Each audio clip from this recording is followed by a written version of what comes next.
Vamos a hablar del sudario de Turín. Muy bien. El santo sudario, llamado también. Que durante mucho tiempo se creyó fue la mortaja de Cristo. Y es un trozo de tela que mide 1,10 m por 4,36 m, es decir, es mucho más largo que ancho. Sobre esa tela se distinguen las huellas de un cuerpo. Es una huella muy débil. Al acercarse demasiado la huella se borronea, se pierde la noción. Cuando uno se aleja surge la forma de un cuerpo visto de frente, seguida de la forma del mismo cuerpo visto de espaldas. La impresión es muy tenue, de un tinte amarillento, apenas más marcado que el tono de la propia tela. Hay unas manchas aquí y allá que salpican estas huellas. Son manchas de color rojo carmín que siempre se pensó que eran de sangre.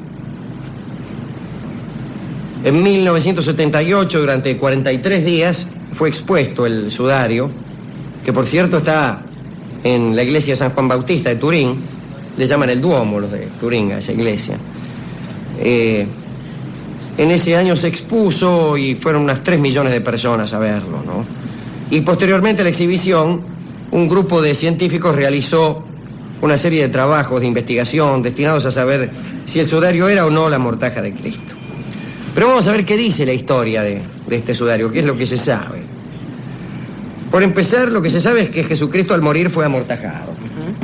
Eso lo afirman Lucas, Mateo, todos los evangelistas.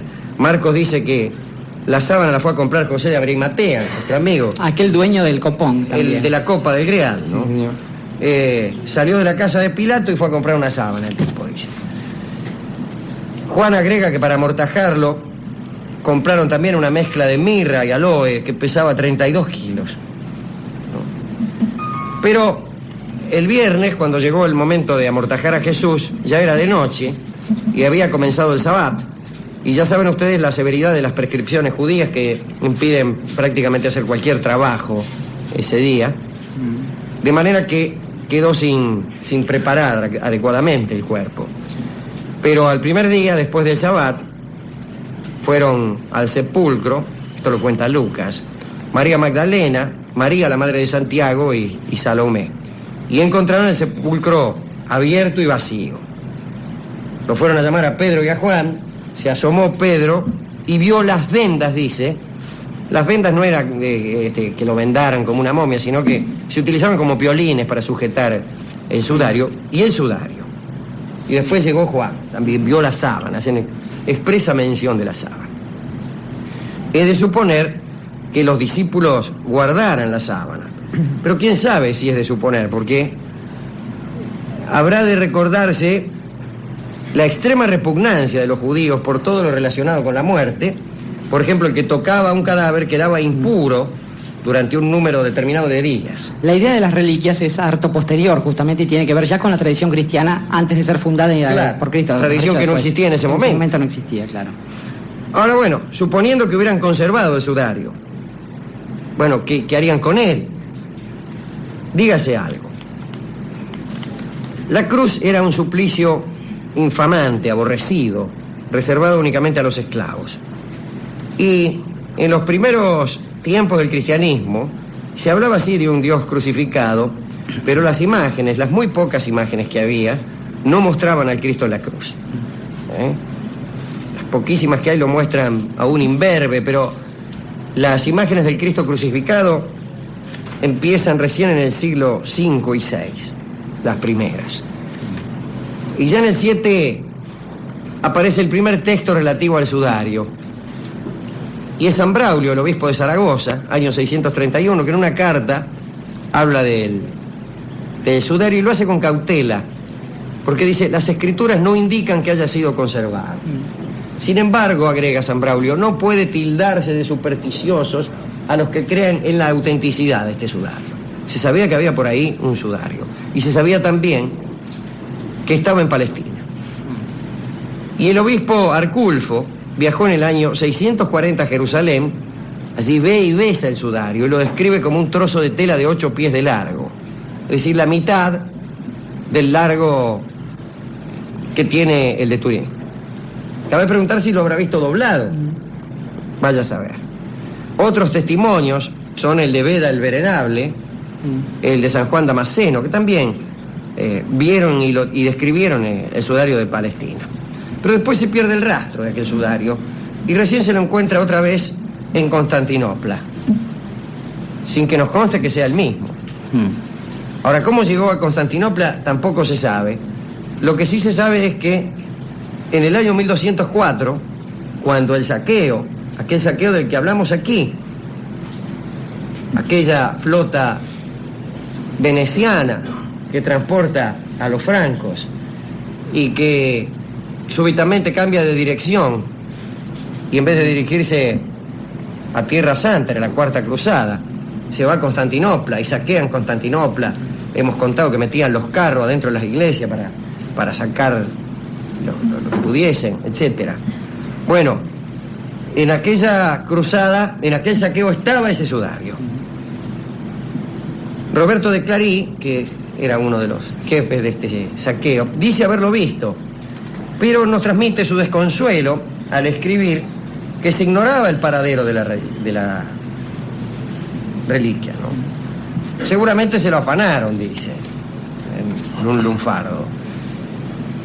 Y recuerda también de Clarí lo que nosotros bien sabemos, que había un obispo, Garnier de Treniel, encargado de las reliquias.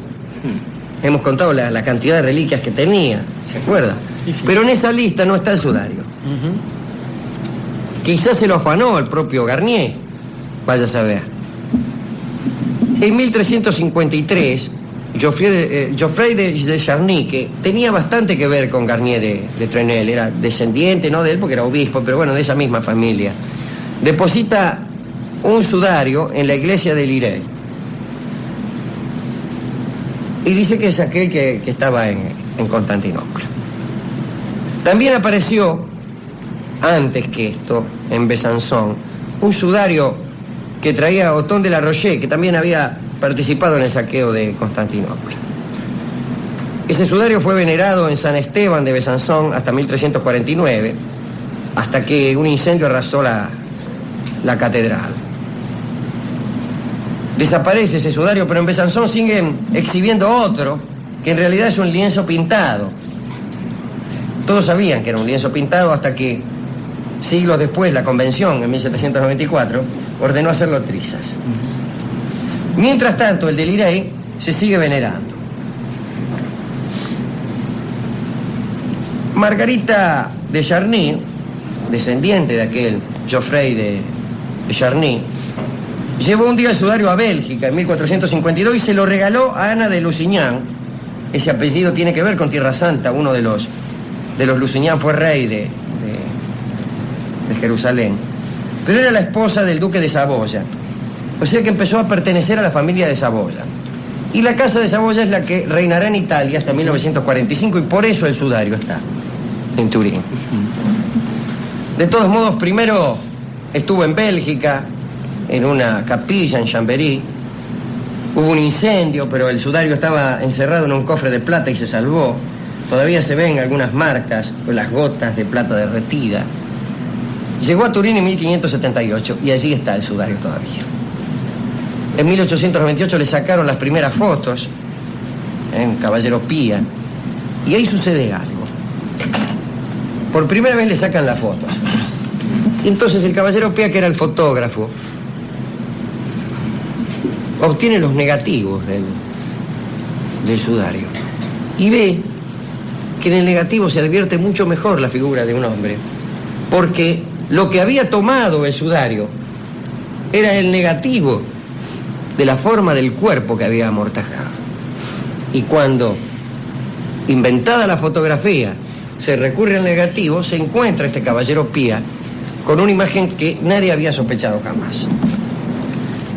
Ya en 1931 se hicieron nuevas fotografías, mucho más perfectas, etcétera, etcétera, etcétera. Y se vio que coincidían las marcas del cuerpo que había sido amortajado allí con los datos que las escrituras dan acerca de los padecimientos de Jesucristo en aquella jornada. Sigamos al Cristo en aquella tarde. Primero, los criados lo cubrieron con un manto, lo abofetearon, se mofaban de él, pidiéndole que adivinara quién lo golpeaba. Después Pilato cree que lo va a salvar del Sanedrín, haciéndolo azotar. Pensó que los sumos sacerdotes se iban a contentar con eso. Para azotarlo utilizaban el flagelum, un látigo de mango corto, correas largas, 3 correas. En la punta solían ponerse bolitas de fierro o huesitos para que tuviera más peso y más consistencia, un rebenque de cadenero. En derecho hebraico, el número máximo de golpes era 39. No se podía azotar a nadie más allá de ese número, aunque Flavio Josefo, nuestro amigo, un judío que fue también ciudadano romano, anota que en realidad eran 13 los golpes permitidos, porque el flagelo tenía 3 correas y se contaban 3 golpes por vez. Sin embargo, el derecho romano no ponía límites a la cantidad de latigazos, salvo que era necesario dejar con vida al flagelado. Bueno, el cuerpo amortajado en el sudario tiene marcas de acuerdo al derecho romano. Tiene 120 marcas. Se ve la correa de 3 centímetros, marcas de las bolitas de acero. Están las marcas de la corona de espinas. Y hay en los hombros una serie de escoriaciones provocadas por lo que pudo ser la cruz, que según la ley, el mismo condenado debía arrastrar. Se equivocan, sin embargo, quienes creen que arrastraba la cruz. No arrastraba la cruz. La que arrastraba era un pedazo de la cruz. La cruz tenía un poste vertical llamado el estipes, que ese era fijo, estaba siempre fijo en el mismo lugar. Así decían, por ejemplo, la ladera del Esquilino estaba cubierta por un bosque perenne de estipes.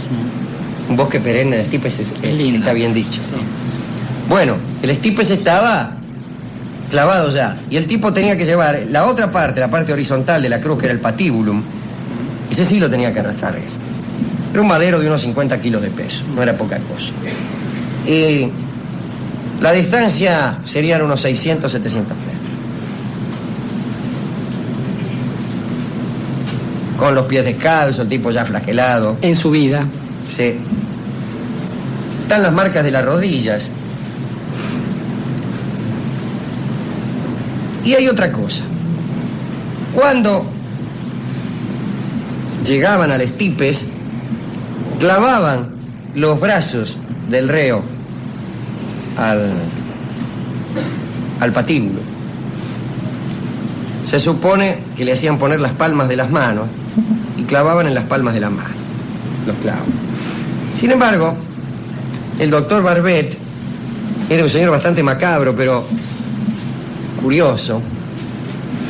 Llegó incluso a crucificar cadáveres para ver qué pasaba, porque durante mucho tiempo no se sabía qué es lo que causaba la muerte de los crucificados. Y Barbet descubrió que haciendo colgar a alguien de las manos y clavándole las palmas eran muy poco consistentes y se desgarraban. Y que en realidad había que poner el clavo en otra parte, por ejemplo en la muñeca, que es donde tiene la marca el cuerpo amortajado por el sudario. Descubrió también algo más, que las manos del cuerpo que había amortajado allí no tenían pulgares. Y en una de sus macabras experiencias, descubrió que clavando un clavo en la muñeca, se produce una inmediata retracción del pulgar. Del opositor del pulgar, claro. Lo cual produce el efecto, en el caso del sudario, de no tener pulgares. Bueno, con respecto a qué es lo que provoca la muerte de un crucificado, se discutió durante mucho tiempo, no hace tanto que se sabe esto, ¿no? Algunos decían que era por paro cardíaco, por pérdida de sangre, no. Se mueren por asfixia. Por asfixia, claro. Hay incluso siniestras experiencias de los nazis. Sí, sí. Un hombre colgado de las manos va experimentando una contracción muscular, que afecta primeramente el antebrazo, después el brazo, después el tórax, etc. Desemboca en una tetania, ¿no? y los músculos y la respiración, los músculos de la respiración, digamos, resultan afectados. Los pulmones se le llenan de aire y el tipo no los puede exhalar. Y entonces, para poder hacerlo, tiene que afirmarse en los pies. Los pies, no lo hemos dicho, desde luego están clavados. Pero Con un clavo que atraviesa los dedos. Ahora, el tormento consiste en eso. El condenado, para tomar aire, debe incorporarse sobre los clavos que atraviesan sus pies. Ahora, el dolor es tan insoportable que inmediatamente el condenado se deja colgar nuevamente. Hasta que, cuando ya débil, el tipo no puede apoyarse sobre las llagas de los pies, llega la muerte. Y si la muerte tarda en llegar, los soldados rompen las piernas del crucificado. quiebran Quiebran las piernas. Todos sabemos el lanzazo en el costado. Esa marca está también. Pero bien, todo esto luce bastante impresionante. Y esto es lo que había del sudario. Las investigaciones de 1978 generalmente no se pronunciaron. Solo sí decían que evidentemente la sábana correspondía a la época, habían encontrado polen de Palestina, etcétera, etcétera. Las manchas rojo carmín de las que se sospechaba no eran sangre, parece que eran sangre. No se sabía cómo se habían hecho las marcas, hasta que alguien hizo la experiencia de mojar un lienzo exactamente igual, con su sudor, y al cabo de 3 años empezó a aparecer una marca. Pero aquellos informes no fueron definitivos. Hoy en día, desde hace muy poco, se sabe que ese sudario no es.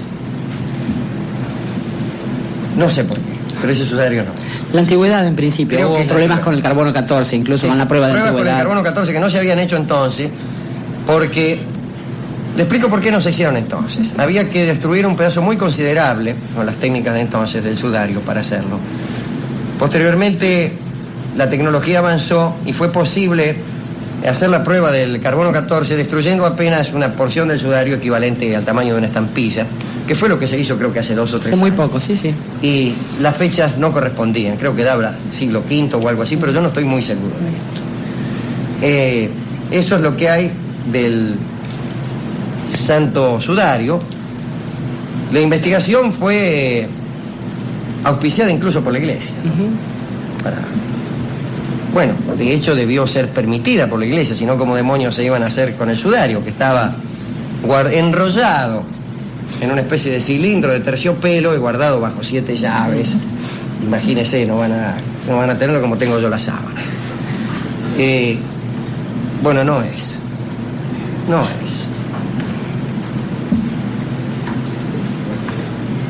Yo, que siempre estoy en busca de milagros, siempre me sospeché que no era.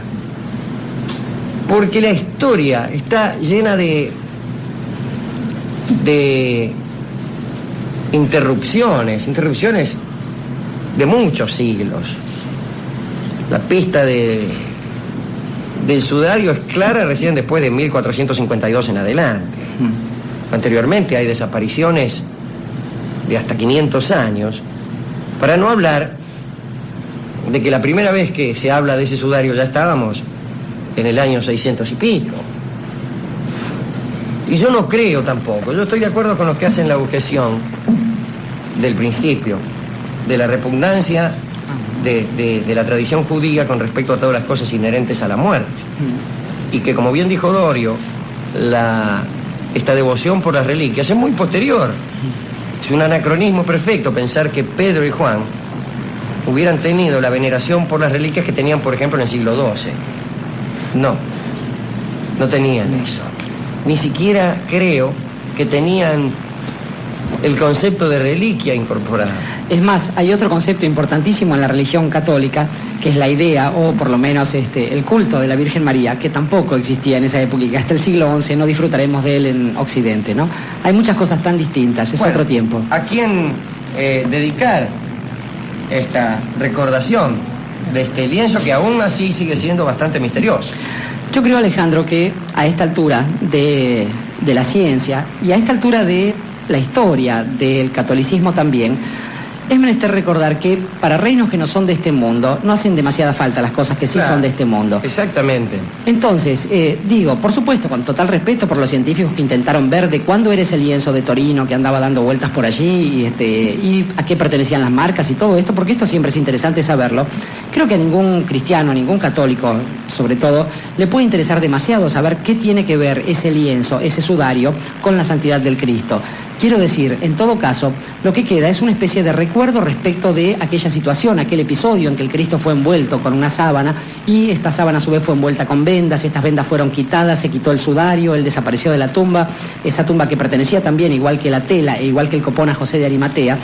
Y digo, dentro de todo eso, dado que lo que se funda allí es una civilización y una religión que tiene que ver con el amor, bien sabemos que los recuerdos no están ni en las cartas ni en los objetos, sino en otra forma de sentimiento. Para todos aquellos que recuerdan eso, lejos de venerar las astillas de una cruz que tampoco se sabe si pertenecen a esa cruz, en ciertos anillos de los obispos, que tampoco se sabe a veces si pertenecen o no a la verdadera fe, entonces para todos aquellos sí el recuerdo de una idea, de un sentimiento, de, digamos, cierta forma de trascendencia que es otra, estos recuerdos. Recuerdo es el tango que escucharemos ahora.